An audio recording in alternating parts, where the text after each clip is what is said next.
They're sharpshooters. They're sharp soldiers. They're sharp dressers. I didn't know we did all this. They're the Apple Dumpling Gang. We'll take this town like Grant took Richmond. Watch them swing into action and blaze a trail through the West. Don Knotts and Tim Conway star when the Apple Dumpling Gang rides again on the magical world of Disney.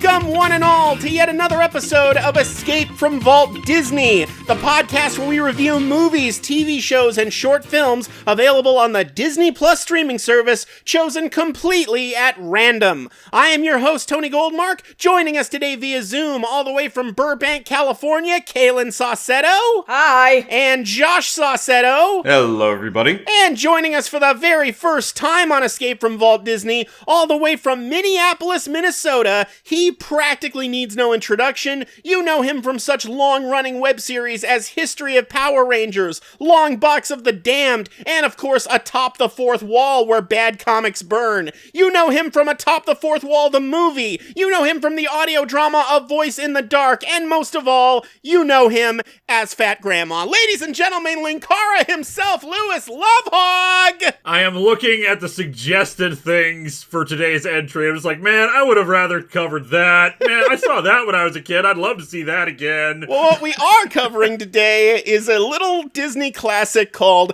The Apple Dumpling Gang Rides Again, the 1979 sequel to the classic 1975 Disney comedy western The Apple Dumpling Gang. Is it going to be a problem that I have not seen either one of these? So No, it's not going to be a problem, trust me. That's not a problem? Okay. Josh, I understand you've actually seen this movie. Yes, I remember more than a few times back in the day, Disney Channel would run these two back to back.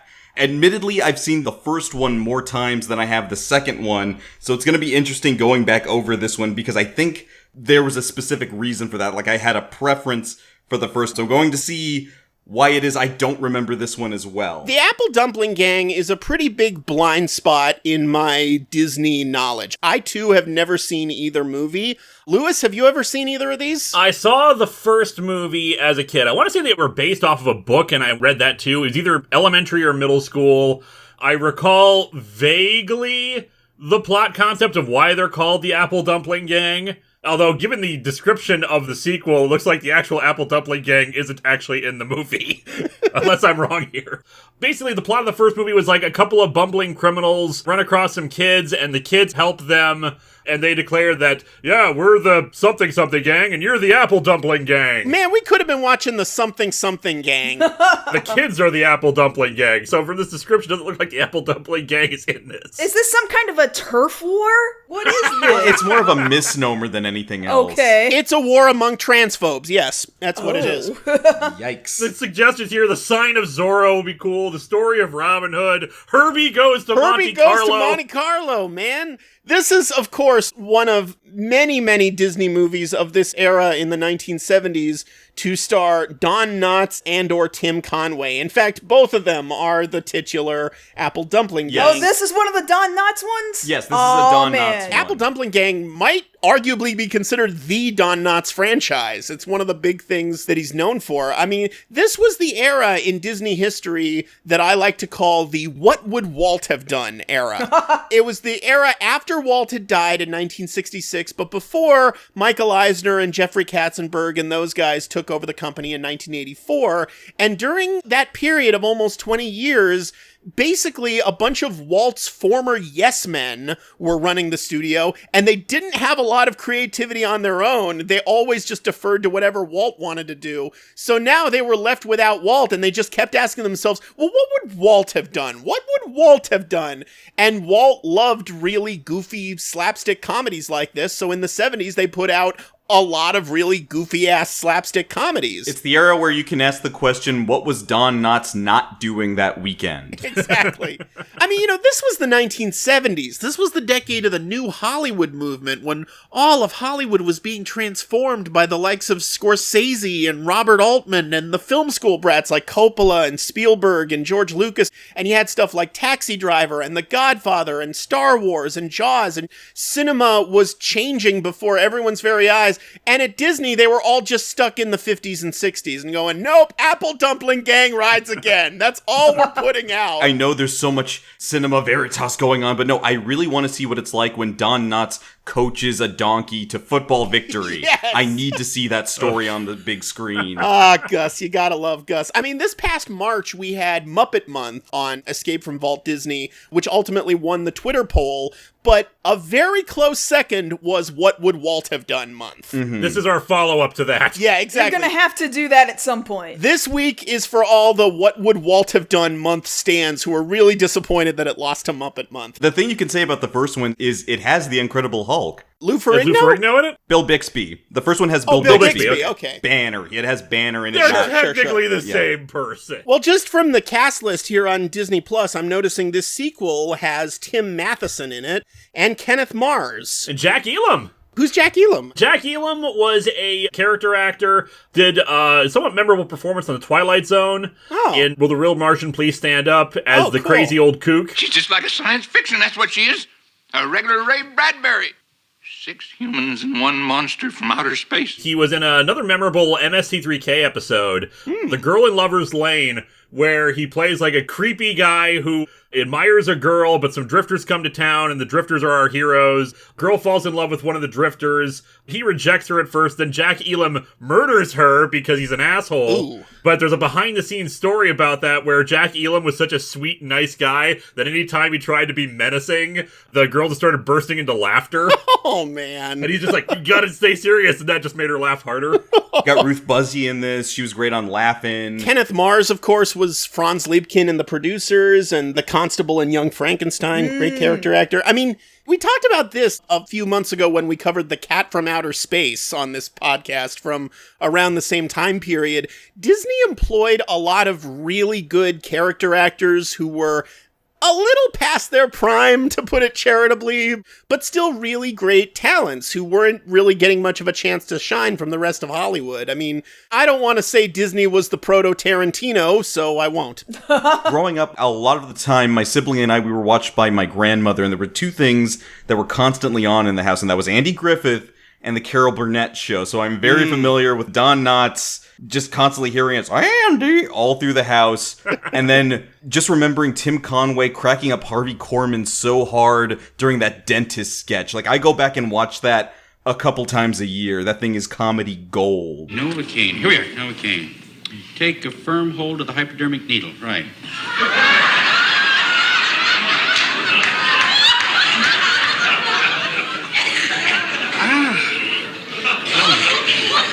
There'll be a little bit of pain, and then numbness will set in. So, will Apple Dumpling Gang Rides Again hold a candle to that kind of comedic appeal? I can only hope my nostalgia will kick in and it will make up for anything that time has been unkind to with this movie. And the one other thing I really know about the Apple Dumpling Gang as a franchise was that it was the subject of a very memorable Paul F. Tompkins stand-up bit where he talked about coming home from the bar late at night at like 3 a.m. and turning on the TV, and the Apple Dumpling Gang is on. Like, who's watching the Apple Dumpling Gang at 3 a.m.? But it made him imagine, like, what if somewhere there's a divorced dad who's got the kids for the weekend, and it is not going well, and he's just up all night drinking whiskey. And that movie comes on. Get up! Get up! The Apple Dumpling Gang is on. Come on. We're gonna watch it as a family. I just expect it to be an identical experience to every Disney film of that time period. I have zero higher expectations than that. I'm expecting a lot of slapstick, and I'm expecting a lot of Don Knotts does something stupid, and Tim Conway has to be angry at him. We will be right back with our thoughts on the 1979 Disney classic, The Apple Dumpling Gang Rides Again, right here on Escape from Walt Disney. Come on home. See what's waiting for you. Waiting for you. Okay, we just watched The Apple Dumpling Gang Rides Again. That was surprisingly boring. Oh, Yeah. yeah. Okay. Now I remember Very why glad- I don't remember. Very glad it's not just me. I feel like a lot of movies of that ilk out of Disney, that kind of comedy, there's an ebb and a flow, and it has a particular pace to it. It follows a particular narrative just fine, even for being all over the place the way that Disney slapstick comedies tend to be. Right. But this is just kind of all over the place in a different way that just has no pacing, no flow that makes me want to pay attention. It's so slapdash. It feels like just a series of stuff that happens to these two guys. Sometimes not even to these two guys. Yeah. Sometimes it goes into a fucking rapey subplot where it's like fucking Taming of the Shrew or some shit. Yeah, that quote-unquote relationship Yeah. bugged me quite a bit. I mean, we'll talk about that, definitely, but do we even want to try to recount what the plot of this thing was? I can very briefly do so. Don Knotts and Tim Conway come to town wanting to go legit. Hijinks ensue that make people think they're bank robbers. Right. They get chased to a fort, are forcibly conscripted, then because of wacky hijinks are then sent to prison. But then it turns out the prison has like a secret chamber where the bad guys are plotting a train robbery, and then everything collides at the train It's just... They get apart in the end. It's Harold and Kumar minus the whimsy. Yeah! This movie is just a loosely connected series of vignettes. Like, the movie keeps getting bored and keeps inventing new stuff to happen to these guys. Like, it's the Apple Dumpling Gang tries to go straight, and then the Apple Dumpling Gang joins the cavalry, and then the Apple Dumpling Gang goes to jail. It's like they slammed 4 or 5 Ernest movies together and just called it a fucking movie. It doesn't help that at the very beginning, at the outset of the movie, we get a 1-sentence summary from Tim Conway of everything that happened in the last movie, and then they don't reference it again until the end of the movie. It's not even a summary, it's why we're not with the family anymore doing our own thing, which is basically, we didn't want to be farmers. Yeah, this whole movie is fucking pointless, because at the beginning, they've left Dusty, Donovan, and the kids, as they call them, to go try to be legit and not have to be farmers the rest of their lives. Then at the end of the movie, they're on their way back to the farm to be farmers. To be fair, after all of that, I kind of understand, maybe we should just go back to the damn farm, because this is not working. Yeah, but they're at the exact same point at the end of this movie that they were at the end of the first movie. Yeah. Nothing was actually accomplished. It was just a bunch of stuff happening. And you know what? I can forgive a really all over the place plot. I can forgive that it doesn't really go anywhere if this was funnier. Yeah. Right. And it isn't. The real cardinal sin of this movie is it's not that funny. I got a few chuckles here and there. Yeah. The two that immediately come to mind is, blow it out your ears, sheep lover! And Don Knotts' gun falling apart during the inspection, but that was pretty much it. I know this movie is supposed to be absurd, but there's nothing believable about this. Yeah. It's a completely absurd movie, but none of it is absurd in a fun way. It's less absurd and more just stupid. Yeah. It's just dumb. Earlier this year on the podcast, we covered The Cat from Outer Space, which was released the previous year, 1978, and which was also dumb as dog shit, or cat shit rather, but in a fun way. And I actually ended up giving that a Disney Plus just because it was so enjoyably stupid. This wasn't. This was just stupid. Yeah, definitely. It didn't go far enough. It didn't go bonkers enough. Because if you removed the scant moments when Tim Conway says something stupid, or Don Knotts reacts to the stupid thing Tim Conway did with, "Oh, you fucking idiot," otherwise, this is kind of just a straight Western movie. There's nothing else funny going on around these two guys.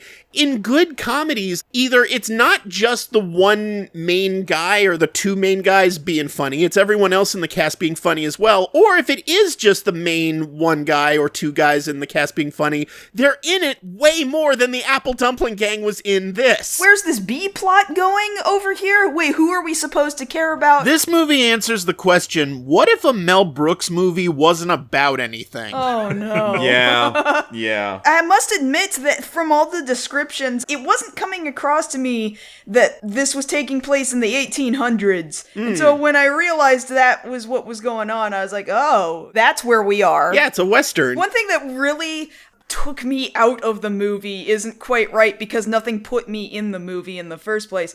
But them being all Western, they were using Western terminology and vernacular and grammar and stuff, but nobody really spoke in a Western accent. Not it was just really, like no. Hollywood Well, you have to people remember, saying by this Western words. By this point, Don Knotts can say whatever the hell he wants to. He's just grandfathered in with having heard Andy Griffith's accent next to him. Right. So you just automatically assume it's Southern. I can't do that. No, I mean, Then like you didn't sit through nearly as much Andy Griffith show as I did. Josh, and you're okay for it. I grew up in. You lived in Texas too, but I was in the hill country growing up. I lived out there in them there parts. Yeah, but how often did you watch the Andy Griffith show? Oh, no. Daily. No. Is what I'm telling you. No. Well, Barn, we're gonna have to go check this out. Well, Andy! I'm used to that voice in my head so clearly. But you make a good point. Almost no one had a drawl in this movie. It was all just these Californian actors speaking in their normal voices. Right. Even fucking Kenneth Mars, who's great at accents, wasn't really doing that much of an accent in this movie. Although I will say, I did love the way he pronounced carcasses as car cases. I shall have their car cases back in this town in 2 weeks. I repeated it out loud immediately after he said we it. both remarked car cases. When he knocks out the guys that are having the bar fight during his introduction, that is the most limp-wristed cold cock I've ever seen. Yeah. Not with the butt of the gun, but with the barrels. Yes. Seeing him strut around and being cool and having the guns and everything, I just kept thinking, man, I wish I was watching Tombstone. Yeah. Yeah. I was like injecting Tombstone lines into this, just like him coming into the fort, I'm your Huckleberry. Do we actually know it was Kenneth Mars, or did David Harbour go back in time and try really hard to be a goofy sheriff? Well, speaking of people going back in time, is it me, or did the woman look distractingly exactly like Catherine Zeta-Jones? Yes! She did. It looks like Catherine Zeta-Jones went back in time 20 years and was cast in that movie. It's uncanny. She went back in time, and David Harbour went back in time and did his best Frankenstein kaiju impersonation back when we used to visit Six Flags Fiesta, Texas, and they would have people in character walking around, what was it, Crack Axle Canyon, trying to be... The western part of the western part of the park. Yeah. Like, I work at a theme park. That's the vibe he gave off. Yeah, it makes me think of what is Place with Snoopy stuff. Knott's Berry Farm. Knott's Berry Farm, yeah. Place with Snoopy Ghost stuff. Town Alive, right. Yeah, it just felt like you walked through Knott's Berry Farm and here's the old western guy. And why don't you come and get a picture with me? One of my good friends, Chris Nebergall, is one of those old western guys at Knott's Berry Farm. That's his job. And I've been to Knott's Berry Farm, Ghost Town Alive.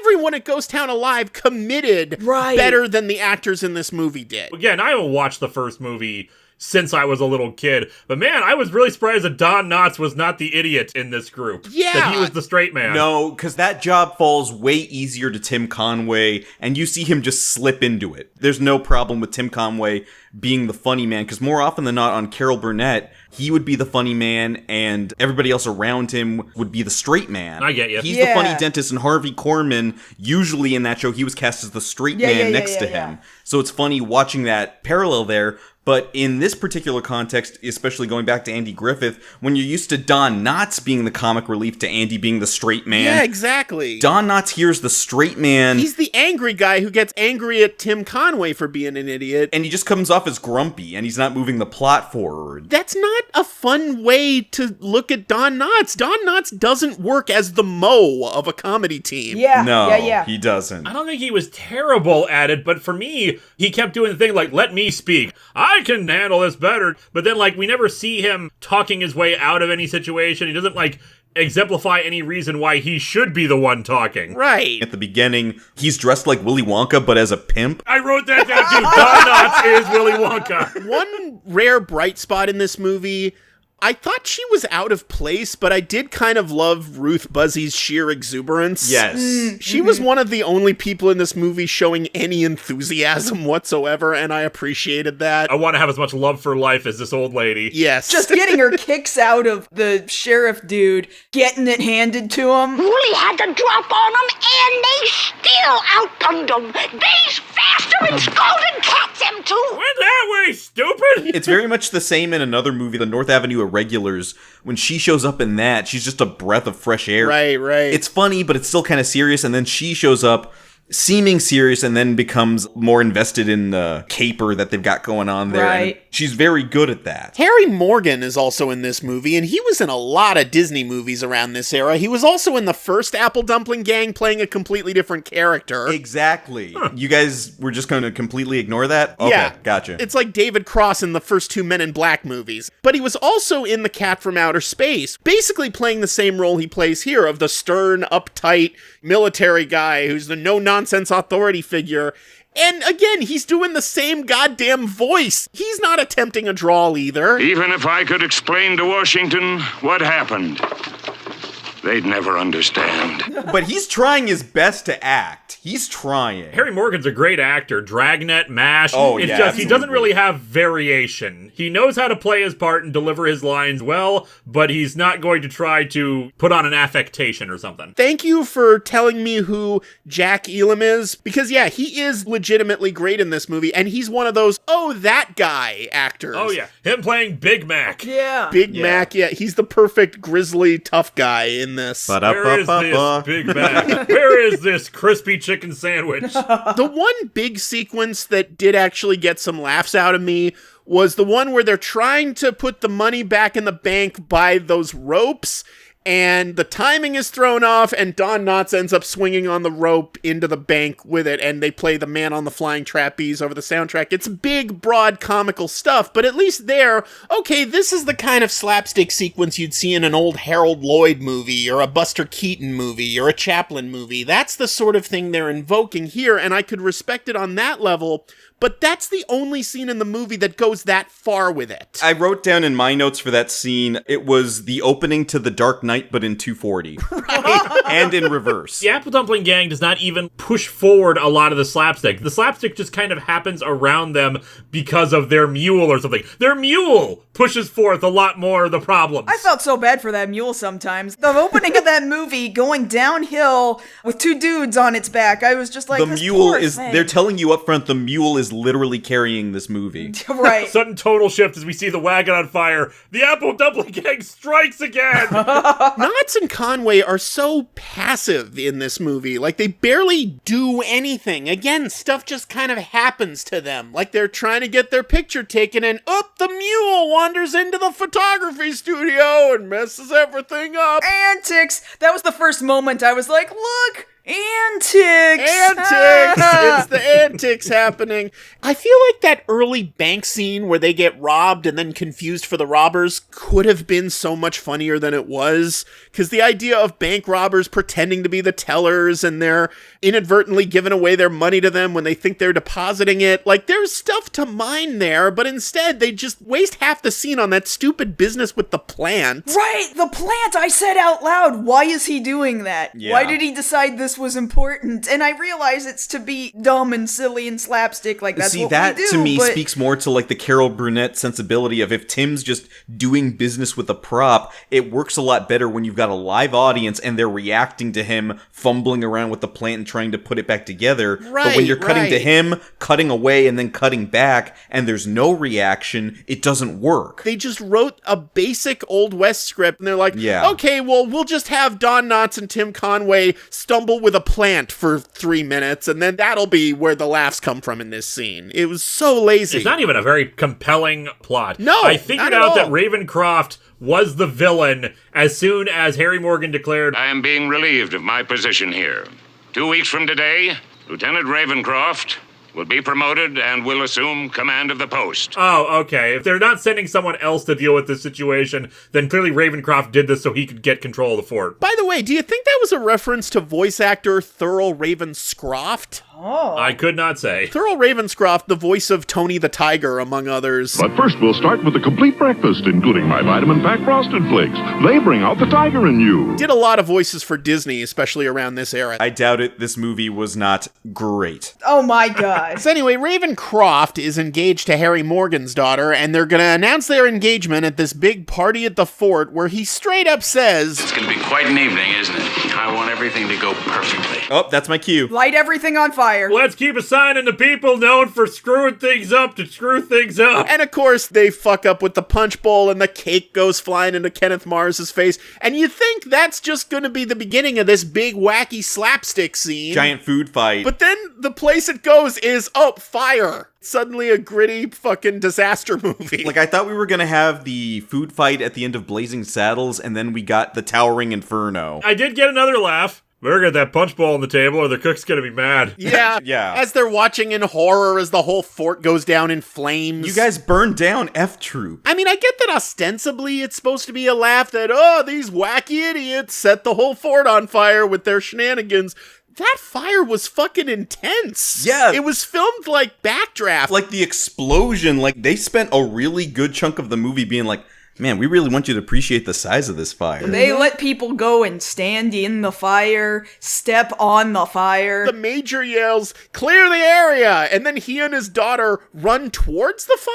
They had nowhere else to go for staging, so they just went back towards the fire. While Don Knotts is pulling a Wile E. Coyote with the powder keg. Why would you assign them anything at this point? Just the best thing they could do is stand still. The most secure is when they were tied to the wheels. And I actually kind of felt good about that, because at least they're not going to ruin anyone else's lives. These guys have rolled in on a wagon, drunk off of their asses. We're going to put them in the military immediately. Right. And we're going to expect them to know how to do shit. Like put together a gun. Then we're going to make sure that they're on restaurant duty and they fuck that up. Yeah, I mean, this is on you guys for even conscripting these idiots. Also, are we going to overlook that the dude's name is written in the script as Sergeant Slaughter? Yeah! Sergeant Slaughter, that one guy. I loved him. Sergeant Slaughter versus the Apple Dumpling Gang this Sunday at WrestleMania.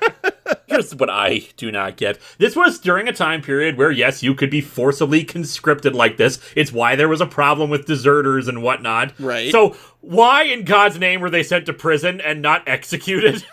Why did no one put a bullet between their eyes? Because then the movie would be over, I guess. I know, but still. I mean, Kenneth Mars tried. As soon as you see them tied to those wheels, you just know, okay, the wheels are going to spin. The wheels are going to spin with them around it. And he spins them and tries to shoot them as a challenge to himself, I guess. So let's talk about the romance. Oh, good God. So she's an asshole to him. Harry Morgan's daughter, who looks like Catherine Zeta-Jones, she's introduced in the first act as basically this Old West Karen. Yep. So she's Karen Zeta-Jones, basically. She's just bitching about, they sent an enlisted man to pick me up. I was told there'd be an officer. I'm the general's daughter. You don't treat me like this. Do you know who I am? Do you know who my father is? That whole fucking thing. And then Tim Matheson fucking kidnaps her in the second act. Tim Matheson with a very noticeable porn stash. Yes. That mustache. Tim Mustachison. This was Tim Matheson's audition for Animal House.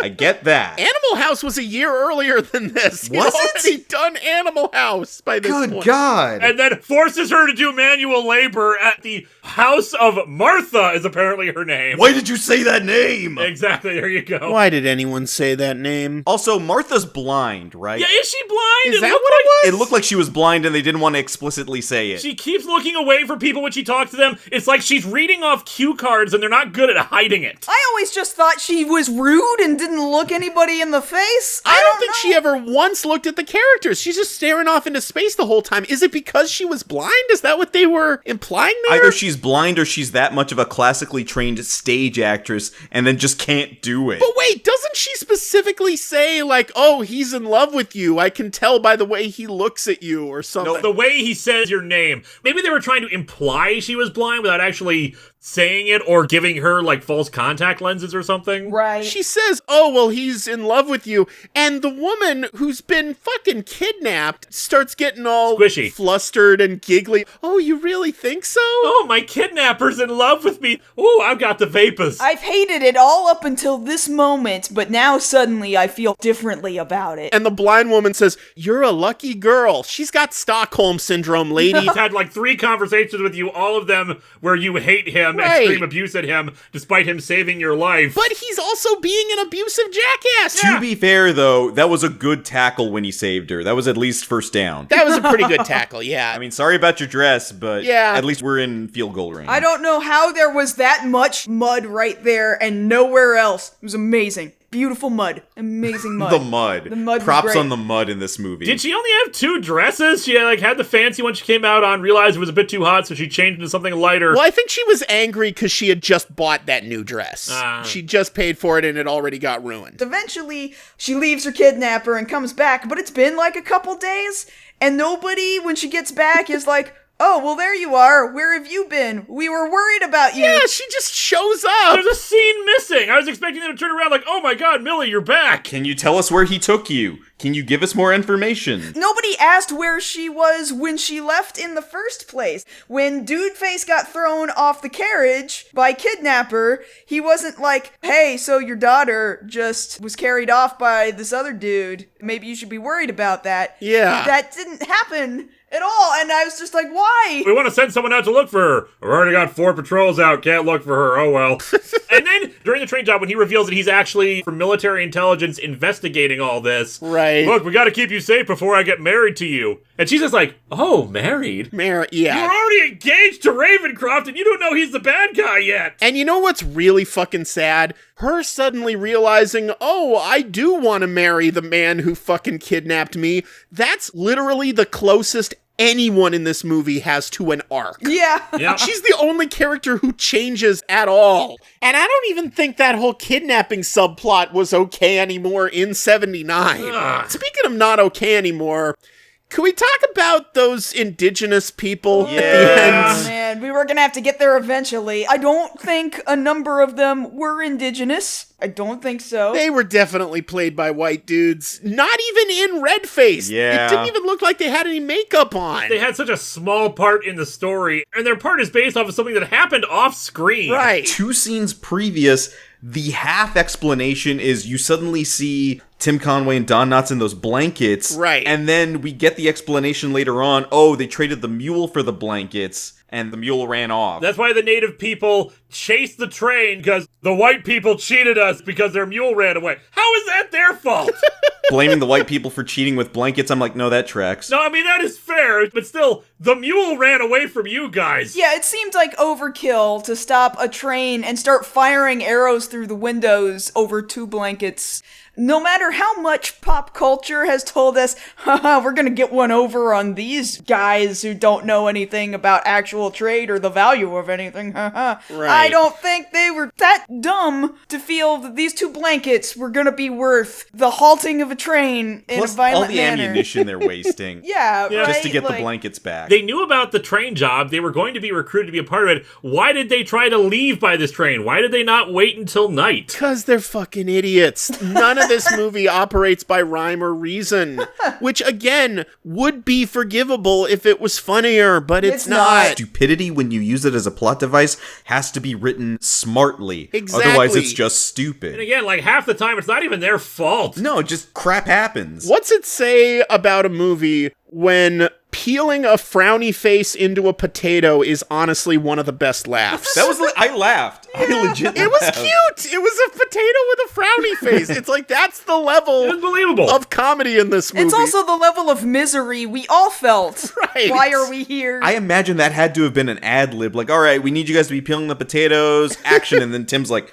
I'm gonna peel a frowny face. This is terrible so far. I gotta give the audience something. Here, take a look at this. That potato was the best actor in the movie. Why does Don Knotts even hang out with Tim Conway? He doesn't seem to like him that much. No, he hates him. You really get the impression that they only hang out with each other because no one else will, and otherwise they'd be completely alone in the universe. I'm going to issue a correction for us because I decided to check this real quick. The lead Native American was actually a Native American actor. Good. Oh, Okay, good. Nicholas Ramus. I thought some of them might have been, but I saw like dudes in the background that I was like, not you. It's easy for us to believe they're not because, let's face it, it's all too common, especially for low-budget Disney children's sequels, for them not to have native actors. Right. I'm a writer, Mr. Geisler. Ted Oakham said I should drop by this morning to see about... Head or act?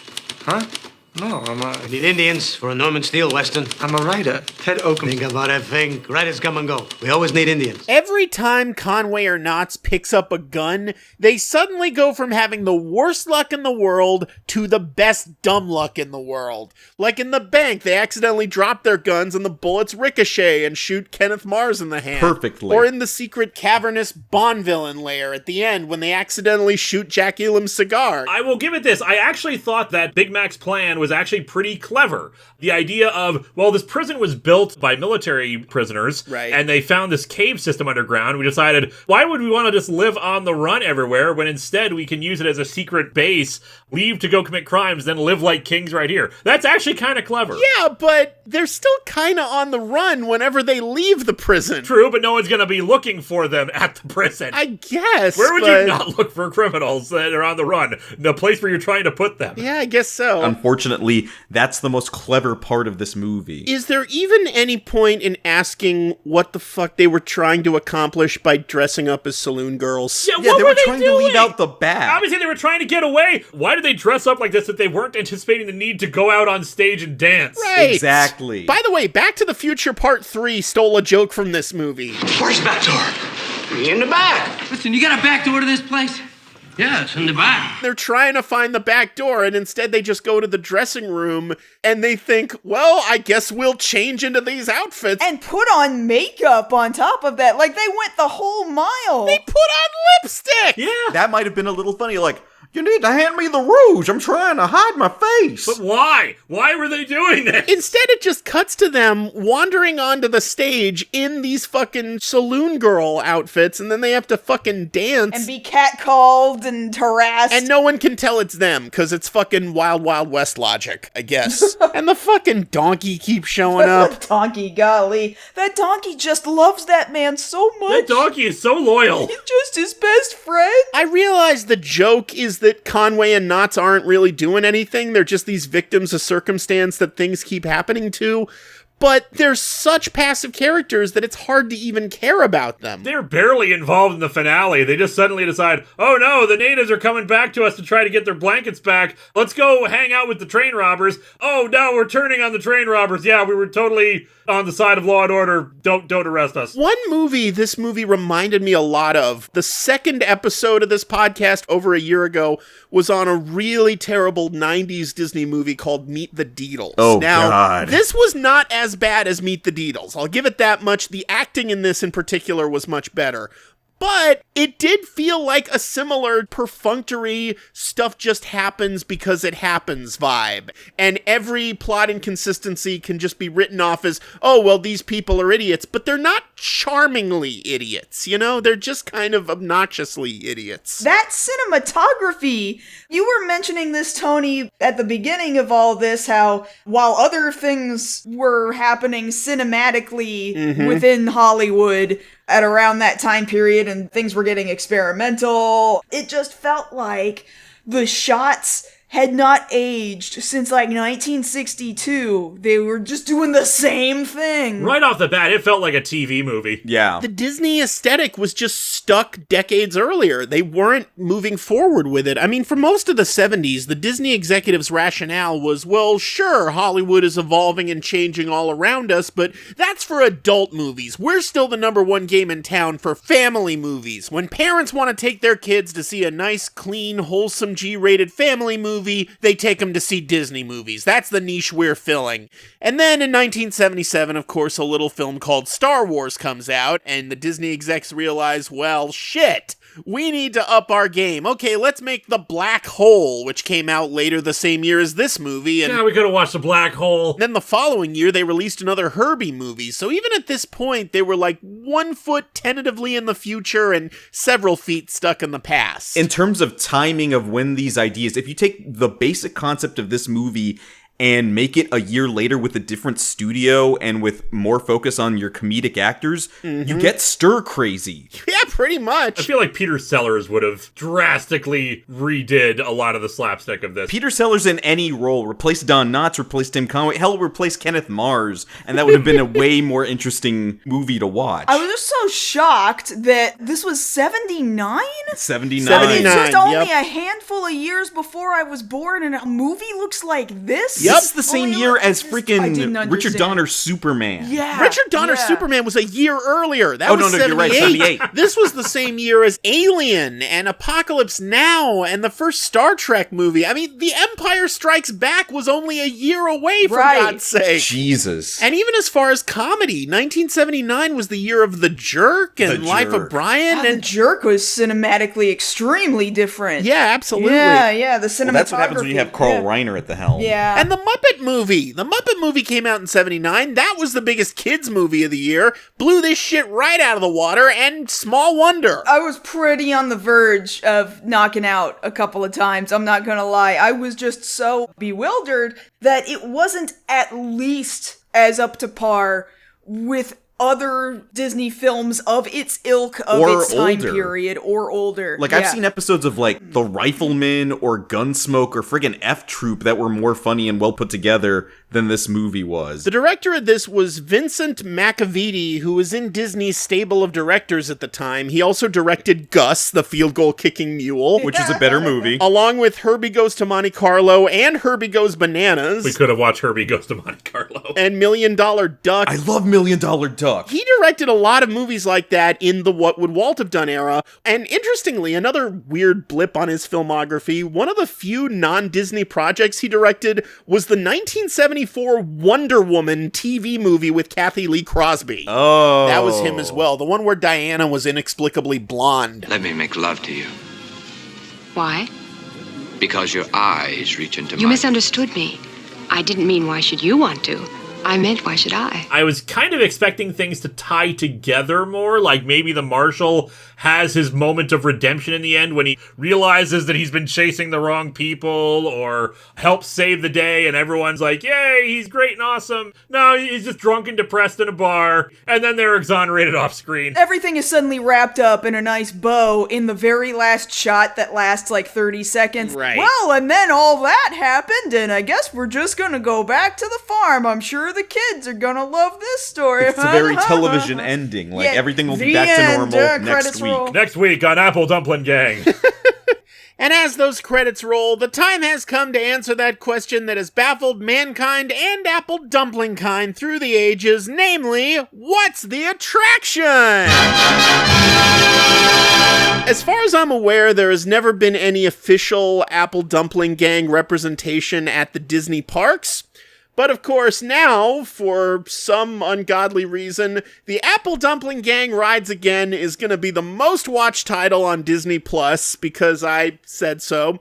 So Disney is going to try to find some way to work it into the theme parks. How are they going to do that? Kaylyn. What's the name of the Runaway Mountain roller Big Thunder Mountain Railroad? Big Thunder Mountain Railroad. They're going to reskin it. They're going to put animatronic Don Knotts in there somewhere. They just retheme Big Thunder Mountain. Yeah. By the way, this movie actually opened the same year as Big Thunder Mountain Railroad at Disneyland. Oh, no kidding. They could have done Missed it. opportunity. Yeah, missed opportunity. Exactly. Josh? They're going to take It's a Small World and take away all of the children, and really all you're doing is watching an animatronic donkey and you're following it through the mountains excruciatingly slow for about 25 minutes. Lewis. I see something akin to Pirates or Haunted Mansion, just some kind of weird attraction where you're on a train or on a mule or a wagon or something like that as you go through the incredible journey of the Apple Dumpling Gang, going from one wacky situation to the next, and quick animatronics depicting the slapstick moments of it, like Don Knotts swinging across overhead into the bank, or,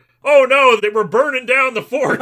Well, unfortunately, you're all wrong. What Disney is going to do is buy out Knott's Berry Farm and turn it into Don Knotts Berry Farm. Oh! Why did we miss that? God. I was going to mention it, but I thought, I'll save it for what's the attraction. Good play. They're going to turn all of Ghost Town Alive into a recreation of this movie where you accidentally defeat the marshal at the bank and you get sent to the cavalry and then you get sent to prison. Just all day you are consigned to go through the motions of this movie instead of actually riding any rides. And at the end I get to burn it all down. And of course they're going to work the train at Knott's Berry Farm into it, and the train robbers are going to be dressed up in blankets and also showgirl costumes for no reason. Cool. So, final verdict, folks. I probably don't even have to ask, but is the Apple Dumpling Gang Rides Again a Disney Plus or a Disney Minus? Lewis? Disney Minus. I mean, it's not the worst thing in the world, but it's just not interesting enough to ever really watch again, or even a first time, honestly. Josh? Disney Minus. I will gladly watch Stir Crazier Blazing Saddles again over this. Kaylyn? What can I say that you guys didn't already say? Disney Minus, I don't really desire to see this again in the future for probably the rest of my life. It is unanimous. The Apple Dumpling Gang Rides Again is a Disney Minus, very solidly. Like I said, I've never seen the original. Maybe the original is much better. Maybe it's even worse for all I know. But this really does feel like one of those perfunctory sequels that was only thrown together because the original made a decent amount of money, and Disney was really desperate for movies that made money around this time. They were not doing very well at the box office in the 70s, and they just needed something, and this ended up being something. And this was 4 years after the original, so I do also kind of get the feeling that maybe the spark was gone a little, and they just threw it together because the executives demanded it, and this is what happened, and it's not good. Does anyone have anything to plug? I review comic books on the internet, and people seem to like that for some reason. You can look for me just by searching for Atop the Fourth Wall, or Linkara - Atop the Fourth Wall, all one word except for the dash, or go to atopthefourthwall.com. That's all I got. So, I sometimes do video reviews and stuff nowadays over on youtube.com/MarzGurl, but more often than not, I am making somebody mad on the internet at twitter.com/MarzGurl. Be angry at me. Everybody else is. I do a lot of writing over at the Tokusatsu Network, at the TokuNet. You can find the podcast for that over on Spotify, where I will be on every other episode talking about Kaiju News, Super Sentai, Kamen Rider, things like that. And then you can follow me over on Twitter at JoshKnight1st. And as always, you can follow me on Twitter at Tony Goldmark. And you can also follow this show on Twitter at EFVD Podcast. I've also got a Facebook fan group you can join called Some Jerk with a Fan Club. And I've got a YouTube channel, youtube.com/Tony Goldmark, where you can find all 3 seasons of my web series, Some Jerk with a Camera, along with a bunch of other videos about movies and theme parks, and even a few scant episodes of this very podcast. You can find every episode of this podcast at pipedreampodcast.com, as well as all the usual outlets like Spotify, Audible, Apple Podcasts, and Google Play. If you like what you've been hearing and you'd like to help us out, please subscribe, please leave a review, please give us 5 stars. All that stuff helps us get discovered by the almighty algorithm. If you'd like to help us out even more, you can donate to my Patreon, patreon.com/Tony Goldmark, where if you pledge any amount, even the bare minimum of $1 a month, you get to hear episodes of this podcast 1 day early on Tuesdays instead of Wednesdays. Once again, that's patreon.com/Tony Goldmark. Special thanks to all my patrons. You don't know how much it means to me, especially in these financially uncertain times. And I am joined now by one of my guests on next week's episode. We mentioned him briefly earlier in this episode, Chris Nebergall. How you doing, Chris? I'm doing just swell. Are you ready to read off the randomizer's pick for next week? I surely am, Tony. Okay, Smart House, initiate random shuffle mode, please. Initiating random shuffle mode. Make a selection. And the winner is... Go Figure from 2005. Go Figure. Is that a Disney Channel original movie? I've never heard of it before. Shall we Google it? It does indeed look like a Disney Channel original movie. All right, join us next week on Escape from Walt Disney when we will cover the 2005 Disney Channel original movie, Go Figure. Come on home where your video's playing. Good times are waiting, it's true. Come where your family is waiting for Walt Disney and you. Walt Disney and you. Walt Disney and you. Your mom doesn't let you stay up this late, right? That's why Dad is number one.